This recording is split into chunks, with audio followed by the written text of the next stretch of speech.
Vamos lá, boa noite a todos, sejam bem-vindos. Hoje eu queria começar anotando aqui um fato que eu já observei durante a semana, quando me chegou às mãos a notícia da existência desse Instituto de Defesa e Segurança. Então eu vi lá que tinha uma conferência do então comandante do Exército, General Edson Leal Pujol, numa instituição cujo presidente do Conselho de Administração era o General Echegoyen e cujo presidente executivo era o Raul Jungmann, membro do PCdoB e do Foro São Paulo, e presidido executivamente por um sujeito chamado Valfrido Jorge Varde Júnior, autor de um artigo com o título Sobrevivência do PT é condição da sobrevivência da democracia. E lá, entre os articulistas principais, tinha, em primeiro lugar, o seu Luiz Felipe de Alencastro, aquele que assegurava que o Foro de São Paulo não existia, e que era articulista da Veja e professor de História do Brasil na Universidade de Paris. Entre os outros colunistas tinha o Guilherme Boulos, que eu não preciso dizer quem é, e a Márcia Tiburi, que também não preciso dizer quem é. E houve lá uma mesa redonda com a participação do embaixador da República Popular da China, seu Yang Wanmin, todo mundo conhece. Então as pessoas podem estranhar, falar como é possível que as Forças Armadas, as quais em 1964 dizem ter nos libertado do comunismo e implantado uma feroz ditadura de direita durante 20 anos, podem ter mudado a este ponto. Isso. Como acontecem essas coisas? Se é que acontece isso mesmo. Eu acho que não foi bem isso. No curso da aula eu explicarei o que eu acho que aconteceu. Mas a pista para responder essas coisas é muito simples. Com que idade você criou a sua primeira opinião política? Em que idade você achou que um candidato era melhor que o outro? Foi com 1 ano de idade? Com 2?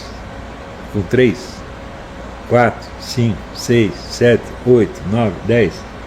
Em geral foi na adolescência, né? Ou seja, sua opinião política se forma entre a adolescência e a sua saída da universidade. É isso? Agora, isso quer dizer que a opinião política, ela ingressa no seu universo de consciência como uma espécie de espuma que cobre uma matéria já existente, um fundo já existente. É a espuma em cima do oceano. E o que tem dentro desse oceano? Não foi nenhuma propaganda política que formou você. Foram hábitos que se inculcaram em você desde pequenininho, através da influência familiar, da televisão, do rádio, do cinema, por todos os meios de comunicação, através dos desenhos animados que você via, dos joguinhos de computador que você jogava e assim por diante. Foi isso que formou você. Para onde isso tudo dirige você? Primeiro, da onde vem tudo isso? Quer dizer, qual é o corpo de valores que isso transmite? E para onde isso está te levando? Mais tarde você pode criar alguma opinião política que diverge, vamos dizer, dos mandantes do dia, portanto, dos representantes do mundo oficial. Mas, vamos dizer a verdade, o mundo oficial já formou a sua cabeça. Ninguém escapa disso aí. Não é isso? Então, quer dizer, a norma dos marxistas de que a ideologia dominante na sociedade é a ideologia da classe dominante está certíssima. A classe dominante domina a educação, domina os meios de comunicação, domina as artes e espetáculos, domina a publicidade, não é isso? Domina os consultórios psiquiátricos e psicológicos e assim por diante, né? cada orientador pedagógico que você tem está refletindo isso aí. Ele reflete a ideia dominante, é claro. De onde vêm as ideias dominantes? Bom, ela vem de quem tem dinheiro para difundi-las. Essa é a coisa mais óbvia do mundo. Se você perguntar assim, houve alguma época em que uma vasta propaganda anticomunista dominou o Brasil? Resposta: nunca. Nunca. O anticomunismo sempre foi minoritário, ele sempre foi a exceção e nunca a regra. A regra era três coisas. Você tinha, em primeiro lugar, o comunismo explícito. Em segundo lugar, você tinha o comunismo disfarçado, sobretudo em nacionalismo. O nacionalismo comunista, ele difere, o nacionalismo comunista, especificamente brasileiro, ele difere de todos os nacionalismos do mundo, porque em todo o mundo o nacionalismo consiste no orgulho nacional, orgulho dos feitos passados, no orgulho das vitórias, das batalhas vencidas, das grandes descobertas, das grandes construções arquitetônicas, das grandes obras de arte, da grande filosofia, tudo isso é o motivo do orgulho nacional, é a base do nacionalismo. O nacionalismo brasileiro é baseado no ódio aos Estados Unidos. Ele não precisa ter orgulho de nada. Na verdade, em geral, as pessoas não gostam do Brasil, mas eu gosto menos ainda dos Estados Unidos. Então é isso aí. O comunista não gosta do Brasil, mas ele odeia os Estados Unidos. Então, esse nacionalismo, que também é inspirado pelo Partido Comunista, mas não se apresenta como comunista, é a doutrina que foi do PTB, do Getúlio Vargas, e depois se torna dominante no nosso MDB, que foi o partido criado pela ditadura para representar a sua própria oposição. Não é isso? Então, é evidente que entre os nacionalistas existe um bando de comunistas, como por exemplo Aldo Rebelo. Aldo Rebelo é o típico comunista encarregado de manter o discurso nacionalista, anti-americano. Não é isso? Então, ele nunca vai pregar o comunismo, nunca na vida dele. Ele é um membro do partido PCdoB, na verdade, é um membro do Folha de São Paulo, mas ele nunca vai pregar o comunismo, ele vai ficar só no discurso anti-americano. Esse discurso anti-americano já pervade a cultura brasileira. Você não pode ler os livros do Monteiro Lobato sem você ser influenciado por isso. O petróleo é nosso, essa coisa toda. Você não pode ler literatura brasileira, Jorge Amado, por exemplo, sem você ser influenciado por isso. Você não pode assistir lá a novela Gabriela Cravo e Canela sem ser influenciado por isso. Você não pode assistir as novelas da Globo sem ser influenciado por isso. Ou seja, isso está por toda parte. E o material que vem dos Estados Unidos? Eu digo, a partir dos anos 60, a indústria de artes e espetáculo nos Estados Unidos mudou muito de orientação. Ela se transformou numa força ostensivamente anti-americana. Não é isso? Antes não era assim. Claro que havia o elemento anti-americano presente, mas de maneira mais discreta, tá certo? Seguindo a famosa regra do John Howard Lawson, o diretor da Escola de Roteiristas de Hollywood: não façam filmes comunistas, façam filmes normais que no meio tem uma mensagenzinha comunista. Até os anos 40, 50 eles faziam assim. A partir dos anos 60 o negócio virou. O negócio da Revolução de 68, essa coisa toda. Eu já provei no meu livro A Marcha dos Abismos, que infelizmente eu não terminei ainda, mas já li várias partes para vocês, que as ideias de 68 não são de 68, elas vinham desde muito antes. Quer dizer, aquela ideia do Zuenir Ventura de que 68 foi o nosso, aconteceu de repente, é uma coisa de uma estupidez que só mesmo um intelectual de esquerda carioca poderia pensar uma coisa dessa. Tá vendo?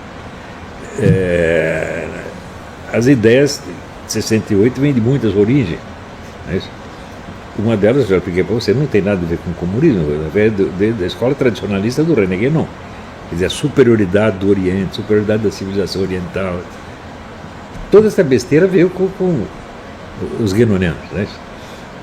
Os comunistas têm nada com isso, mas foi bom para os comunistas? Claro que foi. Se você quer derrubar uma civilização, não basta você criticá-la, você tem que ter uma espécie de antimodelo para oferecer como alternativa.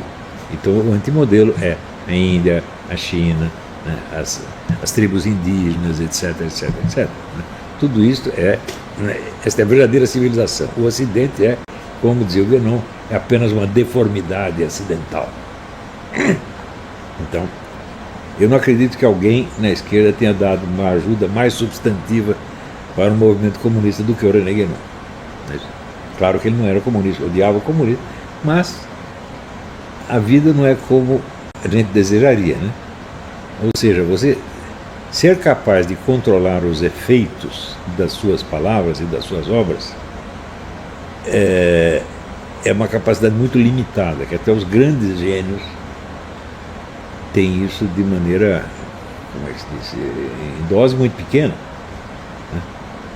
Se você pensar bem quais foram os efeitos das várias filosofias ao longo do tempo, né?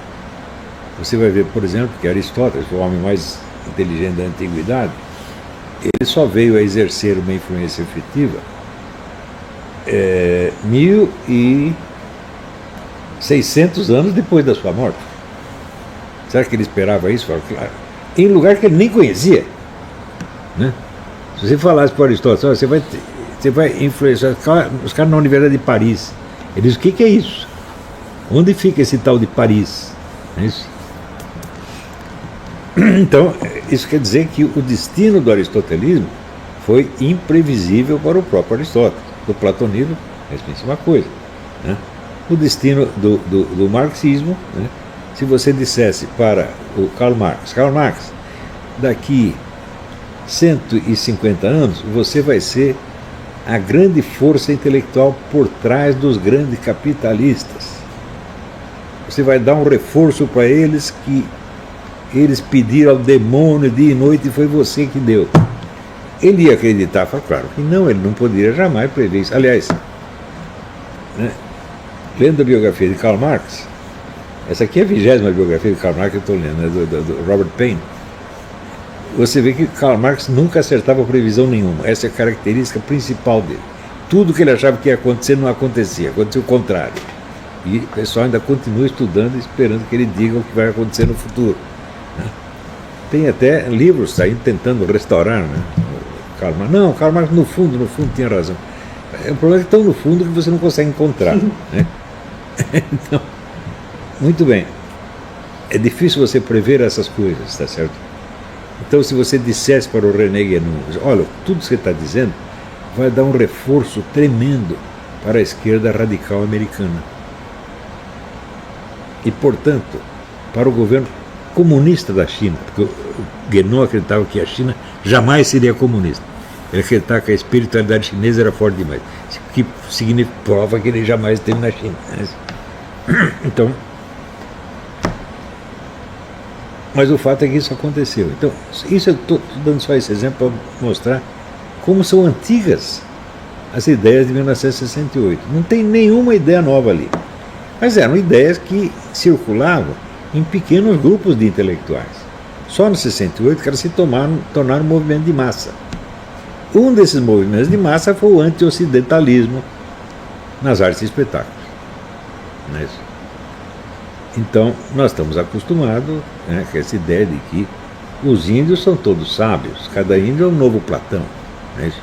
Enquanto o branco é apenas um bêbado, violento, que sai aí estuprando as mulheres indígenas, tocando fogo em tudo. Não é assim?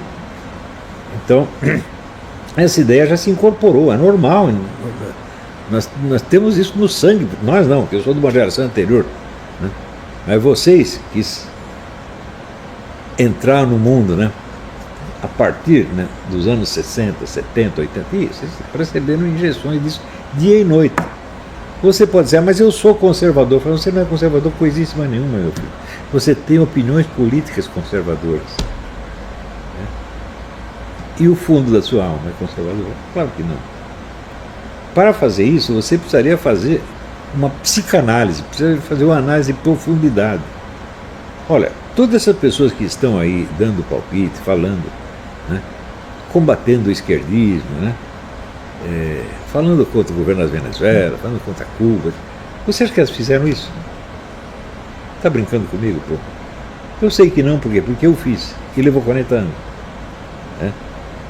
Ou seja, eu tive a prudência de não sair dando opiniões políticas antes de eu ter me examinado em profundidade para ver cada miúda reação minha, como ela refletia esses dados da cultura moderna, especialmente os mais recentes, que eu estou falando a partir dos anos 60. Mas esta influência, na verdade, vem muito antes dos anos 60. Eu, no meu livro, eu estudei coisas que vinham 100 anos antes dos anos 60. Mas é de apenas 100 anos a antecedência? Não, é de 400 anos. É toda a cultura moderna, certo? Ela existe para a destruição do quê? Não propriamente do Ocidente, a noção do Ocidente só aparece depois. A destruição do cristianismo. É uma coisa muito simples. E quando eu falo toda a cultura moderna, é praticamente toda. Né? Mas toda, assim. A parte dela que chega na mídia, que chega no sistema de ensino, que chega nas artes e espetáculos. Claro que quando você vai na esfera da alta cultura, os grandes pensadores, grandes obras, não é assim. Por exemplo, Shakespeare não tem culpa nenhuma disso. Dostoiévski não tem culpa nenhuma disso. Goethe tem um pouquinho, mas Kant tem um montão. Mas, em geral, Schelling não tem culpa nenhuma disso, Leibniz não tem culpa nenhuma. Então, a altíssima cultura está limpa. Mas a cultura que chega ao povão, sobretudo o povão universitário, quer dizer, não é o povão analfabeto, não é a empregadinha doméstica, não é o trabalhador braçal, não é disso que eu estou falando. Eu estou falando da massa popular estudantil. Ora, a massa estudantil é o que compõe, vamos dizer, o grosso dos movimentos ideológicos em toda parte. Quem é que sai fazendo quebra-quebra? Né? Por exemplo, quando teve aquela noite que os nazistas saíram quebrando as lojas dos judeus, tocando fogo e tudo, né? Foi velhinho que fez isso, é? Não, era todos os moleques de 17, 18 anos, fortão, não é isso? Velhinho não faz essas coisas, não é isso? O pai de família também não faz essas coisas. Ele tem que trabalhar no dia seguinte, vai sair quebrando loja, para quê? Então, os movimentos ideológicos do século XX, grandes movimentos ideológicos violentos, nazismo, fascismo, comunismo, né? Anarquismo, tudo é coisa de jovem. E é justamente nessa faixa da juventude que você vê manifestamente a incorporação da cultura moderna, do elemento, vamos dizer, anticristão, revolucionário, negativista da cultura moderna. Está tudo ali. Ora, esta cultura foi o que criou a sua mente, meu filho. Né? Eu me lembro uma vez, por exemplo, que eu falei que essa música tipo, se é rock mais violento tal, fazia mal para as pessoas. Heavy metal fazia mal para as pessoas. O número de conservadores que ficaram revoltados comigo. Pô, daí eu mostrei o livro daquele médico vietnamita que mora em Paris. Ele era instrutor de dança, né, além de médico. E ele foi vendo que o desempenho dos alunos dele ia piorando e piorando e piorando, piorando, piorando. E ele foi estudar o que estava acontecendo. E chegou à conclusão, a música que está acabando com esses caras. Né? O livro foi publicado no Brasil depois. Esqueci, aqueles nomes vietnamita impronunciável. Mas a Vida Editorial publicou o livro. Né? É música, não sei o que, personalidade. Né? Eu recomendo altamente esse livro. Para você ver como essas coisas são importantes.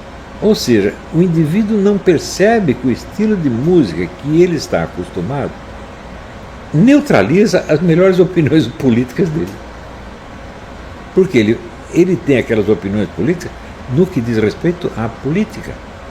Mas na vida inteira dele, ele está colaborando com o outro lado. Nas suas atitudes diárias, nas suas escolhas de roupa, de comida, de companhia, de tudo. Ele está do lado da revolução. E na hora de votar, ele escolhe um candidato conservador e ele espera ganhar a briga assim. Ora, o que eu estou dizendo para vocês, não fui eu o primeiro que percebeu. Quem primeiro percebeu isso claramente foi Stalin. O segundo foi Antônio Gramsci. Stalin criou a ofensiva cultural soviética nos anos 20. Ele entendeu que o principal era a atuação na cultura, não na propaganda política. Tanto que Stalin instruiu o Partido Comunista Americano no seguinte sentido: esqueça os proletários. Não adianta você ficar fazendo propaganda comunista para proletário. Você tem que ganhar a adesão de pessoas importantes, de formadores de opinião, de milionários, de juízes da Suprema Corte, de grandes intelectuais, tá entendendo? Das senhoras da sociedade. É essa aí que você tem que ganhar. E olha, isso provou que funciona. Se você ver como está os Estados Unidos hoje, não é isso? Os Estados Unidos está quase comunista já. Como aconteceu isso? O país mais anticomunista. Foi assim, seguindo a fórmula do Stalin. Não foi fazendo propaganda política, meu Deus do céu. Foi mudando valores, reações, atitudes, reflexos, etc., na base da sociedade. Tá entendendo? Os valores da vida cotidiana, os sentimentos básicos, as reações espontâneas. É aí que está o negócio, gente. E quando a gente fala de cultura, isto é a cultura. Está entendendo? E a cultura não é só produzir livros, dar aulas, etc. Não. É moldar personalidades desde o início. Você está entendendo? Quando você pega aqui seu Pujol. Como é que mudaram a cabeça do Pujol? Foi assim. Ele nem percebeu. Você acha que ele tem inteligência para fazer o que eu fiz?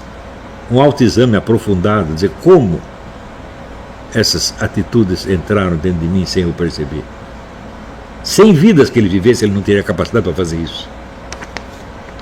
Eu dediquei 40 anos da minha vida a esse estudo, a esse autoexame em profundidade. Por que você acha que eu fui o primeiro que conseguiu quebrar a hegemonia comunista no Brasil? Porque eu sei fazer isso. E eu sei porque eu estudei o assunto. Eu não nasci sabendo, pô. Eu fui vítima da mesma coisa. Só que quando eu percebi que eu tinha sido envolvido por esse negócio, eu tive a prudência de não sair expondo as minhas novas ideias políticas aos 20 anos de idade. Eu fiquei quietinho no meu canto. Falei, eu vou estudar. Não é só estudar, eu vou me examinar, em profundidade. Inclusive usando os métodos da psicoterapia, da psicanálise, essa coisa toda. Eu fiz 8 psicanálises diferentes para me ajudar nisso aí. Não porque eu estivesse interessado nela, mas estava interessado no método dela para usar numa coisa que realmente a psicanálise não liga. Eu tenho que fazer uma psicanálise das minhas atitudes morais fundamentais. De onde que elas saíram?